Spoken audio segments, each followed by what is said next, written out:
मनाने का दौर जारी है। ऐसे में आदमपुर से उम्मीदवार चंद्र प्रकाश पहल कर चुके हैं और जो है थोड़ा सा निराश थे प्रदीप बेनीवाल, इनको मना लिया गया है। ऐसे में चंद्र प्रकाश जी से बातचीत करूंगा। फिर भी चलो आप जो 42 के 42 उम्मीदवार हो अपने पल्ले में ले आए हैं, लेकिन भाजपा अभी तक एक भी उम्मीदवार को अपने पल्ले में नहीं लेके आई है।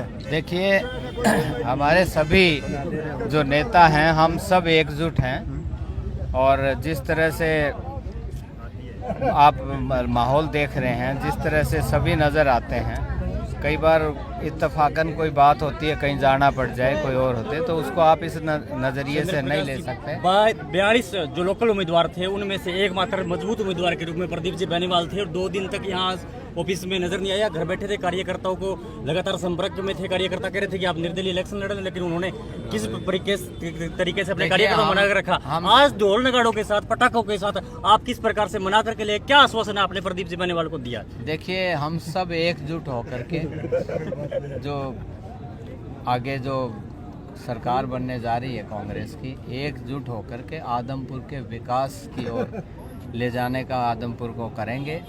जो नई पीढ़ी के साथ जिस तरह खिलवाड़ किया गया है, जिस तरह का हालत यहाँ बनाई गई है, उन बच्चों का क्या भविष्य होगा, इन बातों पे विचार करने की ज़रूरत है। हमारी जो पीछे बुज़ुर्गों ने जो क्या नज़रिया था बुज़ुर्गों का, कैसी उनकी सोच थी, भाईचारे के बारे में क्या सोच थी, विकास के बारे में क्या सोच थी, वो 15 साल से जो यहाँ का नुमाइंदा है, जो यहाँ के लोग हैं, यहाँ के लोगों से वोट ले करके, चुन करके, लड्डू खा करके चले जाते हैं और उनका कोई इस तरह से भी, उनकी इतनी भी सोच नहीं है कि हम चुन करके आए, हमने वायदे क्या किए हैं। तो ये बड़ा दुर्भाग्य की बात है इस इलाके के लिए। तो उस पार्टी को ख़त्म करने का समय आ चुका है। चौधरी भूपेंद्र सिंह हुड्डा जी एक विकास पुरुष हैं। अगर हरियाणा बनने के बाद आप कामों का देखें, विकास की बात करें, उसमें क्या है, शिक्षा की बात, बिजली की बात, तो उनसे ज़्यादा किसी ने विकास नहीं किया। आज हरियाणा की जनता उनको याद करती है, 36 बिरादरी उनको याद करती है और इसीलिए उनकी नेता, उनकी लीडरशिप में ये माहौल बना है। भारतीय जनता पार्टी को आने वाले 5 तारीख को हरियाणा की पब्लिक और आदमपुर के उखाड़ फेंकेगी और यहाँ से 36 बिरादरी का भाई विधायक बनेगा और चौधरी भूपेंद्र सिंह हुड्डा जी मुख्यमंत्री बनेंगे। और वही जो पुरानी यहाँ का विकास की बात थी, भाईचारे की बात थी, वो आगे बढ़ाने का हम काम मिल करके करेंगे सभी लोग। कुलदीप बिश्नोई जी यूँ कह रहे हैं कि देवीलाल जी आए, बंसीलाल जी आए और बहुत भूपेंद्र सिंह जी हुड्डा आए, 56 सालों में मेरा परिवार है, ये गढ़ है, इसे ना कोई तोड़ पाया ना कोई इसका तोड़ है। आप चंद्र प्रकाश जी रिटायर्ड IAS है और आपको यहाँ जो भेजा गया है, किस प्रकार की रणनीति आपकी है कि इस किले में या इस गढ़ में आप सेंध लगा पाएंगे? देखिए, वो जो जिन मुख्यमंत्रियों की बात करते हैं ना, मैंने उन मुख्यमंत्रियों के साथ काम किया।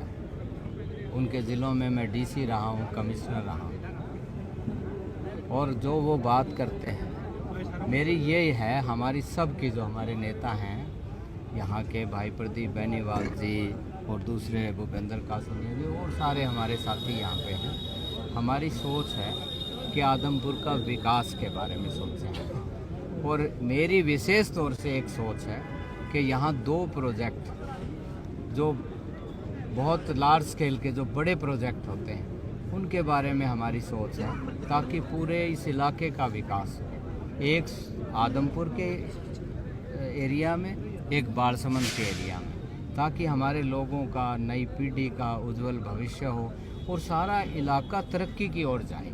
और जो ये चला हुआ है ना, वोट लो और चले जाओ, उस परिपाटी को ख़त्म किया जा सके। आज अखबार में पढ़ रहा था 3 पर्यवेक्षक यहाँ जो है वो भेजे गए ताकि कांग्रेस में गुटबाजी खत्म कर सके। कम से कम मैं ये समझूं कि आदमपुर में गुटबाजी खत्म हो गई। पर्यवेक्षक है, देखिए, हर पार्टी का ये एक वो होता है, प्रक्रिया है कि उम्मीदवार आएगा, ऑब्जर्वर आएंगे, हमारे जो पदाधिकारी हैं वो सारी चीज़ें देखेंगे। हम सब वही मिलजुल करके, एकजुट होकर के इस चुनाव को लड़ने के लिए माहौल बना चुके हैं। बात उनके हाथ से निकल चुकी है। कुलदीप जी कह रहे हैं 800 करोड़ का विकास करवाया जो 100 साल तक आगे दिखाई देगा लोगों को। देखिए, मैं आपके माध्यम से उनसे ये मांग करता हूँ कि मुझे वो डिटेल दे दें 800 करोड़ की कि क्या क्या काम उन्होंने कराए। ठीक है, यहाँ तो कुछ दिखता नहीं। आप मेरे साथ चलिए यहाँ मंडी में 1 किलोमीटर में, अगर आपको बाएं दाएं नीचे ऊपर कुछ दिखाई दे जाए तो इन बातों को तो कहने का कोई फ़ायदा नहीं। उनसे ये पूछना कि 800 करोड़ का हिसाब दो। ये जो होर्डिंग लगा रखे हैं ना, ये लोगों की आंख में धूल झोंकने का काम कर रहे हैं। आप 800 करोड़ का कहना कि आप 800 करोड़ की डिटेल दो और फिर होर्डिंग लगवाइए, फिर हम बातें करें। चलिए सर, एक अंतिम सवाल। कुलदीप जी लगातार वादा करते रहे कि हमारी सरकार आ गई, हम इस आदमपुर को पेरिस बना देंगे, लेकिन आप किस प्रकार से जो अपने वोटरों को वादा करना चाहेंगे आदमपुर की जनता से?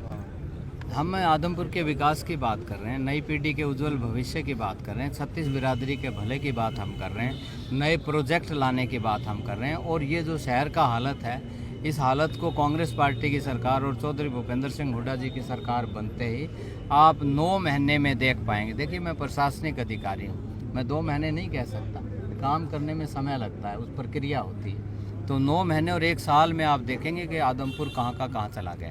ठीक है, ये थी हमारे आदमपुर से कांग्रेस उम्मीदवार चंद्र प्रकाश जी। एक आम आदमी